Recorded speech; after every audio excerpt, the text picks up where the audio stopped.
2-1-0. Fatma Oussedik, bonjour. Donc, merci d'avoir Bonjour. accepté ce podcast. Dans votre dernier ouvrage, Avoir un ami puissant, vous traitez évidemment de l'impact de la guerre de libération sur les familles algériennes. Ne pensez-vous pas que le prolongement naturel de votre réflexion serait d'aborder la question de l'entreprise privée algérienne d'un point de vue évidemment sociologique, mais pendant la guerre de libération, son rôle plus exactement? Écoutez, d'abord, je voudrais préciser quelque chose. L'objectif de ce livre, c'était d'abord de comprendre qu'est-ce qu'était réellement la fabrique de la famille algérienne. C'est-à-dire comment on faisait famille dans le contexte algérien. Et effectivement, on faisait famille à partir de ruptures, de violences qui ont duré pendant la guerre de libération, mais pas seulement, y compris après.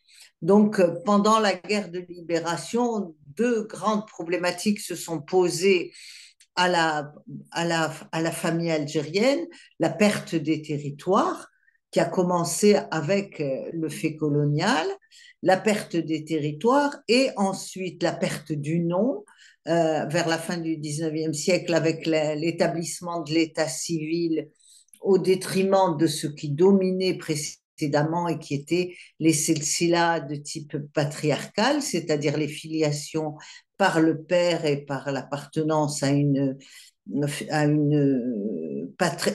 inscription dans une patrilinéarité. Alors, je suis partie d'une sociologie que j'appelle par le bas, parce que c'est celle qui donne la parole aux acteurs, c'est celle qui s'intéresse au récit que les acteurs et à la compréhension qu'ils ont de leur vécu, de leur propre vécu, en tentant une analyse. Et bien sûr, dans mon échantillon, j'ai rencontré au moins deux familles d'entrepreneurs qui ont joué un rôle important pour moi, pour m'expliquer un peu l'histoire de l'entreprise algérienne. J'ai vu que d'abord, elle est née du commerce. Elle est née du commerce durant la pénétration française et qu'elle était familiale et que cette famille à l'indépendance, ce qui est assez banal, hein, le capitalisme familial, c'est même une des formes premières de l'entreprise. Donc, c'était des entreprises familiales en 62 à l'indépendance. Une autre rupture, c'est le rapport de l'entreprise, la volonté d'entreprendre pour ces familles qui avaient acquis assez de capital pour pouvoir investir dans des entreprises et le modèle algérien qui, lui, au contraire, s'opposait à l'entreprise privée. Toutefois, il a été possible à certaines familles, et c'est là que peut-être le titre de cet ouvrage prend tout son sens, c'est que ces familles, grâce à des amis puissants, c'est-à-dire une inscription dans un réseau de relations, ont pu investir dans des entreprises et ont pu. Alors, la question suivante qui m'a intéressée, c'est est-ce qu'elles pouvaient durer? C'est-à-dire, comment pouvaient-elles durer? Et est-ce qu'elles arrivaient à faire la mutation qu'on observait dans d'autres sociétés?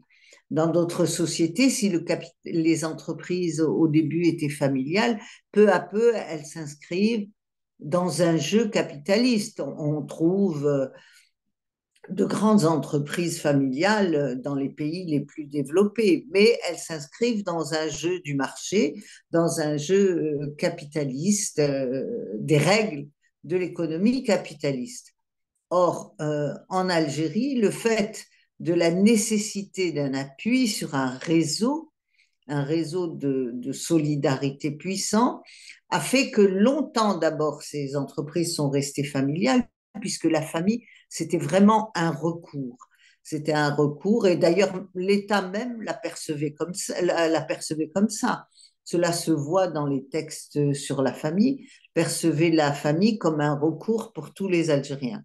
Donc, cette forme familiale, il y avait une espèce de distribution du travail dans les familles, où certains avaient des alliances nées de leur participation à la guerre de libération, parce que j'ai omis de dire que ces familles-là, pendant la guerre de libération, avaient financé le mouvement national et avait joué un rôle, n'était pas.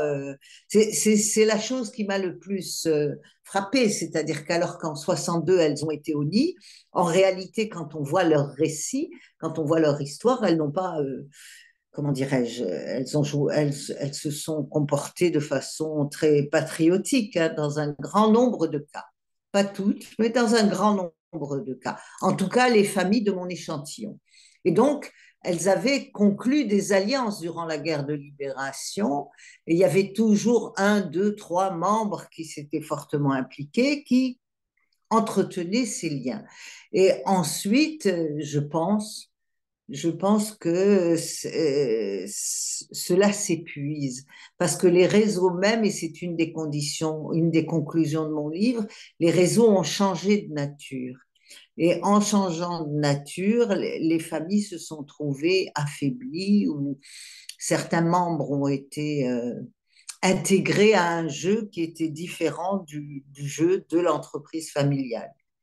Je ne sais pas si j'ai répondu à votre question, mais voilà un peu ce C'est que j'ai pu extrêmement observer. intéressant, c'est extrêmement intéressant et on voit très très bien le rôle de ces entreprises justement familiales pendant le mouvement de libération et après, comment elles se sont adaptées. Mais justement, vous l'avez certes ébauché, mais quels enseignements vous avez tirés de cette intrusion dans un univers qui est secret en général en Algérie? L'entreprise familiale est très taboue. Elle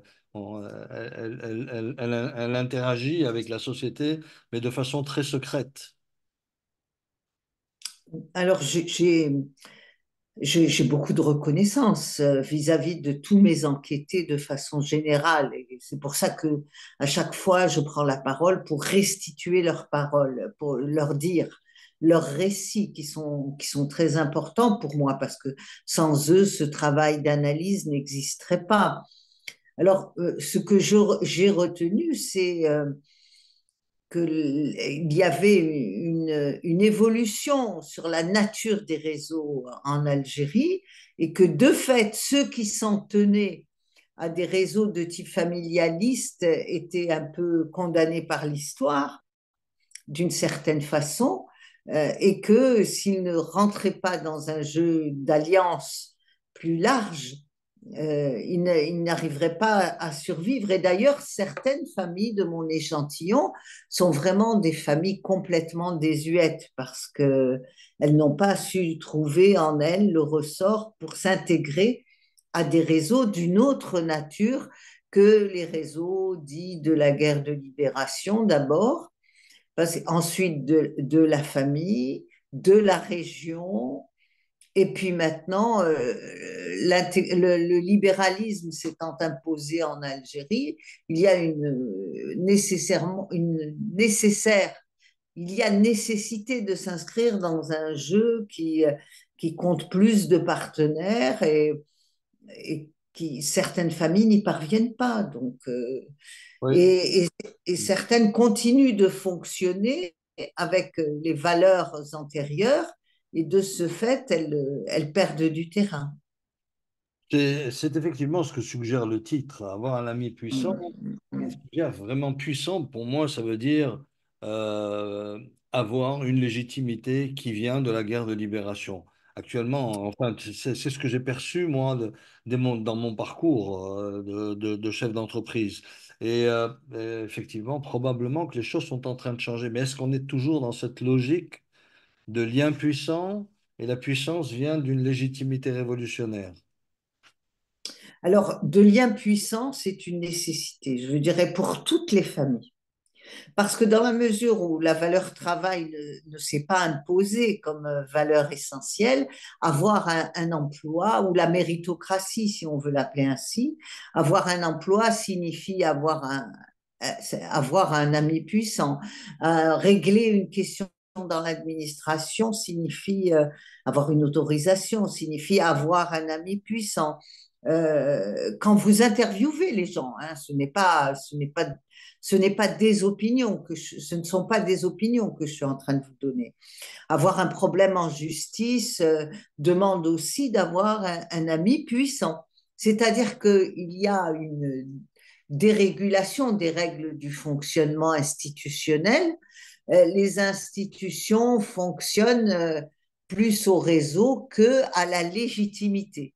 Vous voyez, elles sont légales, mais dans la perception des acteurs sociaux, elles n'ont pas de légitimité intrinsèque, personnelle. Par exemple, la justice ne trouve pas sa légitimité dans le fait de dire un droit et de faire un droit. Elle trouve plus une légitimité dans le fait d'avoir accès ou pas à la justice. La même chose pour l'emploi. Et certainement, de votre pratique de chef d'entreprise, vous devez le savoir, un certain nombre de... ce qui pousse d'ailleurs souvent à se mettre en association. Hein, c'est ça le principe des associations, c'est essayer de constituer un lobby, de constituer une force, de pouvoir négocier avec ces institutions. Alors la guerre de libération, effectivement, ça a beaucoup fonctionné, mais à mon avis, c'est vraiment en voie de s'affaiblir. C'est vraiment quelque chose qui est en train de changer. C'est beaucoup plus. On le voit. D'abord, il y a eu une grande urbanisation des populations, une grande scolarisation des populations. Et donc, le rattachement, et puis il y a, comment dirais-je, la génération de la guerre de libération s'épuise, hein, de fait. Donc, ces médiateurs ne seront plus efficaces dans un délai très court, et dans certains cas, ils ne le sont déjà plus. Parce que soit l'ami puissant a disparu, soit le membre de la famille qui est en situation de négocier avec l'ami puissant a disparu. Donc, il n'y a plus de possibilité de négocier avec le système en place. Donc, on est obligé de passer à d'autres réseaux qui sont des réseaux d'affaires, des réseaux d'intérêt, voilà. Euh, Finalement, comme dernière question, en fait, je voulais éventuellement comparer ce qui se passe en Algérie avec ce qui se passe ailleurs, mais j'ai plutôt aussi envie de vous poser la question. Est-ce que finalement cette recherche d'amis puissants pour pouvoir justement opérer, se maintenir ou continuer à évoluer pour ces entreprises familiales ou ces familles, finalement, est-ce que c'est compatible avec l'Algérie, on va dire 2.0 ou 3.0 à laquelle beaucoup de gens aspirent, c'est-à-dire une Algérie de justice, de démocratie, une Algérie évidemment équitable, même si ça peut paraître utopique, une équité complète dans une société, il y a toujours des petites interventions. Voilà, la question elle est un peu longue, c'est vrai, mais on Non, s'interroge. non, elle est très claire, elle est très claire. Parce qu'au fond, vous vous heurtez à une contradiction fondamentale du système. C'est que, moi, je travaille en réalité, je traite la famille comme une institution. J'avais travaillé auparavant sur les institutions ibadites, je travaille encore aujourd'hui sur d'autres institutions. Une institution peut exister, elle peut être légale, c'est-à-dire définie par des lois, mais elle ne tire sa légitimité que par sa réelle inscription dans le tissu social. C'est-à-dire qu'elle devient légitime quand les gens y adhèrent, par exemple, payent l'impôt. L'impôt, c'est quand même le lien principal entre l'État et les habitants et les citoyens. Mais quand l'impôt ne fonctionne pas, ça signifie qu'il y a une crise dans l'institution, hein, qu'il y a une crise institutionnelle. Donc, or, le gros de l'économie algérienne, il est quand même dans l'informel. On est bien contraint de le constater. Donc, vous voyez bien qu'il y a cette question de la légitimité des institutions et tous les Algériens, la majorité en tout cas, ceux qui n'en tirent pas profit, aspirent à des institutions légitimes. celle que vous définissiez il y a 2 secondes, c'est-à-dire où la justice tirerait sa légitimité de l'exercice du droit, où une entreprise tirerait sa légitimité du travail et de la production qu'elle réalise, où l'université jouerait son rôle en tant qu'université. Ça, c'est une institution légitime. C'est celle à laquelle nous aspirons. Mais dans le réel, on voit bien qu'à l'échelle mondiale, il y a une mise en réseau et que cette mise en réseau, elle a atteint toute, elle atteint l'économie mondiale et a fortiori des économies faibles. C'est-à-dire que ce qu'on observe en Algérie, on peut l'observer au Congo, enfin dans d'autres pays, je veux dire anciennement colonisés, qui ont des institutions de façade, parce que ce sont des institutions, comme je dis souvent, je dis, une institution ou un concept ne prend pas l'avion. C'est-à-dire qu'une institution, nous en 62, on a pris les institutions de l'État français et on les a mises en œuvre ici. Or, une institution, ça doit trouver sa légitimité dans le tissu social, dans l'histoire institutionnelle. C'est ça qui permet qu'une société adhère à ces institutions. Or, plus les États ont été colonisés, plus les institutions sont faibles parce qu'elles n'ont pas eu cette maturation, cette source de légitimité profonde inscrite dans la culture de la société considérée. Et donc là, on est dans une contradiction terrible, c'est-à-dire qu'à la fois, on voudrait des institutions fortes, mais qu'en même temps, nous sommes soumis et faibles devant les logiques de réseau parce qu'il y a aussi les réseaux transnationaux et voilà. Merci beaucoup, Fatma Oussedik, d'avoir répondu à notre podcast et au plaisir de vous voir la prochaine fois. À bientôt.